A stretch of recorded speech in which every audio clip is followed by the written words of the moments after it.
नमस्कार, मैं आपका अपना विनीत। पिछले साल डेढ़ साल से समय नहीं मिला कोई वीडियो अपलोड करने का, ना कोई कवरेज करने का। हालात ही कुछ ऐसे चल रहे थे। अभी मैं दिल्ली में हूँ और कल रात को मैं एम्स के सामने से गुज़र रहा था। तो ये जो मेरा प्रश्न है, ये उन व्यवस्थाओं को लेकर के है जो सरकार की नैतिक जिम्मेदारी है। वीडियो शुरू करने से पहले मैं आप जो दर्शक हैं, जो लोग भी मेरा ये वीडियो देख रहे हैं, मैं ये चाहूँगा कि अगर आप लोगों को लगता है कि मेरा ये प्रश्न वाजिब है या मेरा वीडियो ये बनाना जस्टिफाइड है, तो प्लीज़ इसको शेयर करिएगा। जब कल रात को मैं एम्स के सामने से गुज़र रहा था तो मैंने देखा कि बहुत सारे लोग ब्लैंकेट लेकर के सड़कों पर एम्स के बाहर लेटे हुए हैं।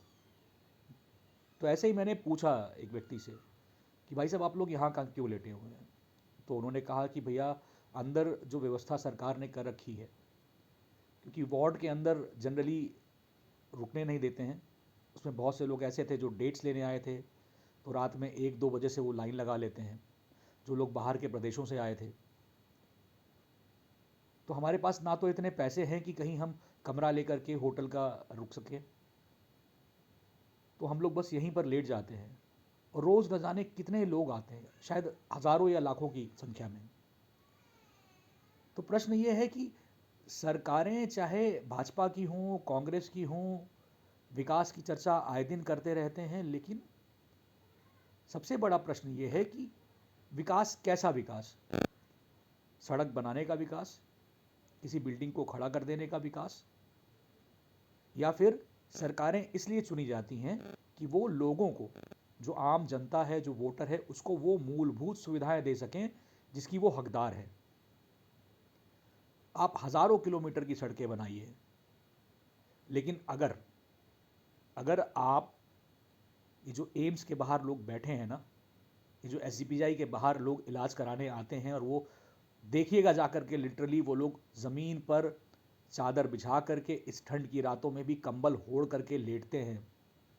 मैं आप जो अपने घरों में सो रहे हैं ना, आराम से ब्लैंकेट ओढ़ करके, हमें उस ठंड का एहसास नहीं होता, लेकिन इस ठंड में भी ऐसे लोग हैं। अभी ठंड और बढ़ेगी, लेकिन फिर भी वो बेचारे इलाज कराने के लिए वहाँ पर लेटेंगे। तो आपका सारा विकास उस समय व्यर्थ हो जाता है अगर आप जनता को, एम्स के बाहर बैठे इन सारे लोगों को, अगर आप छत नहीं दे पा रहे हैं। क्या फ़ायदा है आपके हज़ारों करोड़ों के विकास का, हज़ारों किलोमीटर की सड़कों का, बड़ी बड़ी बिल्डिंगों का? क्योंकि आपका वोटर, उसमें वोटर कांग्रेस का भी है, उसमें वोटर भाजपा का भी है, समाजवादी पार्टी का भी है, ऑलमोस्ट सारी राजनीतिक पार्टियों का वोटर है, लेकिन वो अपने आप को ठगा सा महसूस करता है।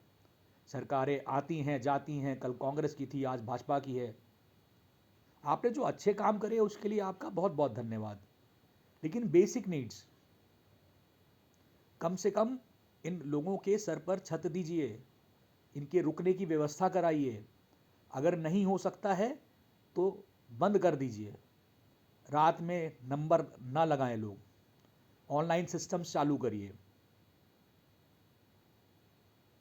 टेक्नोलॉजी टेक्नोलॉजी टेक्नोलॉजी, अरे बेकार है आपकी टेक्नोलॉजी भाई। टेक्नोलॉजी का इस्तेमाल यहाँ करिए ना, कि ऑनलाइन हर डिपार्टमेंट में ऑनलाइन नंबर्स मिले।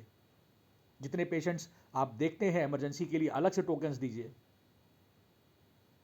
ठीक है, संख्या बल की कमी है आपके पास में, व्यवस्था तो बनाई जा सकती है ना। तो प्लीज़ इस पर सोचिए, इस पर विचार करिए। विकास वैसा दीजिए जिसकी आवश्यकता है। उत्तराखंड में आप पहाड़ों को काटते जा रहे हैं, काटते जा रहे हैं, काटते जा रहे हैं। अरे तो एक बेसिक बच्चा भी जानता है भाई कि आप सड़कें बनाने के लिए पहाड़ों को काटेंगे, एक दिन जल प्रलय आ जाएगी। तो कौन वो मूर्ख आदमी है? और मूर्ख ही कहेंगे उसको, जो आप लोगों को ये मशवरा देता है कि भाई पहाड़ों को काट दो, सड़कें बना दो, विकास कर दो। नहीं चाहिए ऐसा विकास। विकास करना है, जनसंख्या कम कर दीजिए। किनकी? वो जो लोग पहाड़ों पर जा करके रह रहे हैं। दूसरे प्रदेशों से आए हैं, दूसरे देशों से आए हैं, बांग्लादेशी रोगियां, भगाइए उन सबको। ट्रैफिक अपने आप कम हो जाएगा। कहाँ लेके जाएंगे? अरे चौड़ाकरण के चक्कर में ऐसा ना हो सपाट हो जाए सरकार आपकी। जो जहां रह रहा है उसको सुकून से रहने दीजिए।